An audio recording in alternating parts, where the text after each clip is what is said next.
So yan guys, panoorin natin ito guys dahil isa po ito sa pinakamagaling na magikero dito sa buong mundo mga kaibigan. So itong tao na ito mga kaibigan ay nag-teleport po sa ibang bansa. So makikita natin dito, so may papel po siyang hinawakan dito mga kaibigan. So yung papel na yan, sulat po yan galing sa audience mga kaibigan. So binasa niya, yan po yung tatay ng lalaki, yung sa audience. Yan po yung tatay niya mga kaibigan. So namimiss niya. Matagal na po daw sila hindi nagkikita. Saka ito po yung lalaki. Yan. Isa po yan sila sa pamilya mga kaibigan. So panoorin natin to dahil sa lahat po ng magikero na napanood ko, ito po talaga ang pinakamagaling. Walang iba. Kasi siya lang po ang nakakuha ng nakagawa ng mag-teleport sa ibang bansa. So merong live dito mga kaibigan, no? Yan, pamilya po yan ng lalaki. Yan, nakikita natin. Yan po yung lalaki.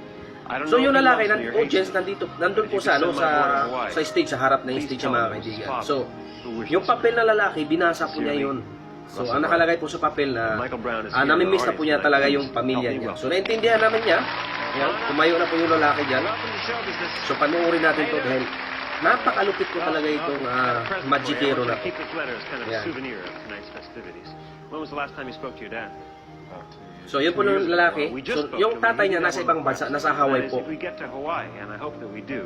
So yan, panoorin po natin to kasi ito napakalupit talaga itong magikero na to. So buong buhay ko, ito pa lang po ang nakita ko ng magikero na nag-teleport po siya sa ibang bansa. So yung live na yan mga kaibigan, isa po yung broadcaster na pinapunta dyan para mag-live kasi para mapapatunayan na kung totoo nga ba talagang mag-teleport sa ibang bansa si magikero. So sa madaling salita, mag-teleport sila dyan kasama yung lalaki. At saka yung tatay ng lalaki nandyan po sa live na yan sa Hawaii. Yan, may oras na po yung live na yan mga kaibigan. So yan po, panoorin natin yan. So grabe, napakalupit po talaga yan. There's going to be a lot of critical people, cynics, who are going to say, this can't be real, don't insult my intelligence. Well, this is not about intelligence. Kakaiba talaga itong pagmamagic ni mga kaibigan, no? Kasi yan, may babae na binigay. So panoorin natin yan. So random people po, iba pa ito yan sa mga tao dyan sa nanonood sa kanya, sa stage. Yan. Ibabato niya yan, kung sino po ang makakuha niyan, so siya po ang may magpa-picture taking po sila. Yan. Sino nakasalo dyan? So gumawa siya po yan ng ganyang bagay para hindi masasabing scripted. Yan o. So yan, pinapunta niya sa stage yan, pinapunta niya. Napakalupit po talaga nito. Grabe. Bilib na bilib ako dito mga kaibigan. So yan, napakalupit talaga. Yan. Ayan na. Yan, sinulatan yung kamay ni may ibig sabihin yan para palatandaan yan mamaya. Kahit anong sulat, pwede. Nicely done. You went to art school. Come with me. So ayan. Right this way. We're going to take some pictures. So yung nakakuha ng bola mga kaibigan, yan nasa stage na po. Isang pamilya po yan sila. Right, a big J right there. Yan, pinaakyat po. Yan, nagdo-drawing yung bata dyan mga kaibigan. Kahit ano po yung do-drawing. Yeah. Yan. That's a J. Patunay po yan na hindi scripted. Stand right here, Jacob. That's good. Everybody wave high, wave high. Bihira lang yung taong ganito mga kaibigan. Kaya kailangan panoorin natin to kasi dito makakuha tayo ng idea dito kung totoo ba talagang may taong nag-teleport. Kasi kadalasan kasi sa mga makikita natin nag-teleport, nasa movie na po yun. Sa totoong buhay, wala pong ganyang tao na mag-teleport sa ibang bansa o sa ibang lugar.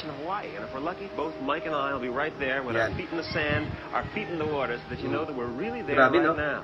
Yan, may kinuha na siyang papel. So, yung parang dyan mga kaibigan, dyan po sila sasakay dyan para mag-teleport po. So, dito may may salamin po. So, nilagyan ng salamin para panigurado na hindi talaga siya scripted. Makikita po talaga siya. Walang daya. Yan, makita siya.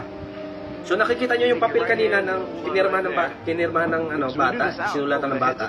So patunay po 'yon na pagpunta niya sa ibang lugar sa Hawaii na naka-live dahil may pinapunta po broadcaster doon na para mag-live. Para patunay na hindi po scripted, na totoo po na mag-teleport sila. So ipapakita niya doon sa live mamaya. Yan. Yan mo. Grabe, no? Pambihira lang po ang taong gumagawa nito. Napakalupit po nito. Grabe. Ayan o, kita nyo yan. Hinawakan niya yan. Mamaya, nasa ibang bansa na siya. Nasa ibang lugar na siya. Nasa Hawaii siya. Papakita niya yan. Pick out something in that picture that you can recognize. When you see it again, tama. that goes in your pocket. Keep it safe. Remember, we threw a ball Ayan, in nilagay a na sa number of bulsa. times until you were So dyan satisfied. sila mga kaibigan. So Gentleman stood makikita up, natin, grabe, wrote his napakagaling initials on my talaga arm. nito. BS. Unbelievable. Siya lang po talaga ang nakagawa nito mga Yes, I kaibigan. know. Just checking, just checking. Panoorin Remember pa what that natin looks to. like? The reason we took the Polaroid. Ayan, My new nakita niya yung tattoo. sulat dito. Mamaya, This papakita din niya yung sa on that live. beach in Doon sa ano. Hawaii. You know Yan, yung the broadcaster reason ng mga we're kaibigan, all kung pumunta po sa Hawaii, nasa tabing, No camera ano po trick, sila, computer nasa effect. baybayin, In fact, sa tabing come to dagat any po show sila. on my tour, So, you'll see nandun po live. naka-live at saka Different people yung every pamilya night. ng It's my lalaki, night, it's your night. nandun po sa ibang We gotta bansa. take that Yan, picture matagal na together. po sila hindi nagkita, kaya yun ang kinuha niya. Yan, magkikita sila ng tatay niya doon. Yan. Tingnan natin hanggang matapos sa mga kaibigan. Napakagaling po nito talaga. Unbelievable talagang magic hero na to. Imagine your perfect place. Oh. Ayan mo. Ayan. Boom! Tingnan mo. Nawala, di ba? Nawala, oh. Yan. Live po yan. Yung nasa TV na yan, live po yan. Yung nasa TV, live po yan mga kaibigan. Grabe po yan. Yan. Yung screen na yan, naka-live po yan. May oras po. Tsaka makikita natin may nakalagay na live. So, grabe talaga, no? Legit po talaga ito. Legit po. Para sa akin, legit po talaga ito mga kaibigan. Yan. Yan. Diyan po lalabas yung si kuya na magician at saka yung lalaki. Yan, yan na. Yan. Nasa Hawaii po yan. May oras pa yan. Yan. Yun! Di ba? Nandun sila mga kaibigan, no? Kita-kita, masaya-masaya yung lalaki. So, yung lalaki tumakbo kasi may nakitang dagat. Baka kasi screen lang. So, yan. Pumunta po siya sa dagat. O, yan. Tingnan mo. O, di ba? Tubig talaga. Tubig po yan talaga mga kaibigan. Nasa tabing, ano po sila, dagat. Nasa Hawaii na po sila. Tapos, makikita natin dyan, di ba, nakikita natin yung lalaki kanina na yung tatay niya, di ba? O, ayan, yung sulat niya, di ba? Yun yung patunay na nasa ibang bansa sila. Naka-live po yan mga kaibigan. O, pakita. Yan yung papel, yung papel. Yun. Di ba? Totoo. Yan. Ngayon lang ako nakakita ng taong, nag-teleport. So dyan naman mga kaibigan, yung lalaki, makikita niya yung tatay niya dyan. Take this Na camera. matagal na silang hindi nagkikita. Give it to that guy Yan. over there. Yan, andyan yung tatay.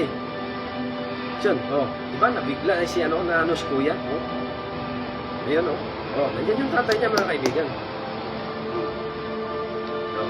Hindi mo masasabi siya na, siya scripted dahil naka-live po yung screen. Oh. Broadcast po ng studio, pumunta po doon. May broadcasting po pinapunta doon para mag-live lang doon dahil sa itong tricks ni kuya. Yan. So, yan. Ayan na si kuya. Oh. Babalik yan sa stage kuya. Yan. Siya na lang isa. Yan. Wala. O, tingnan mo. O, nawala. So makikita natin si kuyang magician yan. Babalik na siya sa stage. Yan. So, oh, diba? Ang galing, nasa live siya, tapos pumunta siya agad sa stage, diba? Nagpalakpakan yung mga tao dito. Dahil sobrang galing ni Kuya. Napakagaling po, sobra. For the first time, ngayon lang ako nakakita ng magician na ganito, na nagtiteleport sa ibang lugar. Ayan, diba? Napakahusay mga kaibigan. So, ano masasabi nyo sa video na ito mga kaibigan? Pakishare na lang ako at saka pakipalo sa page. Ayan, maraming salamat.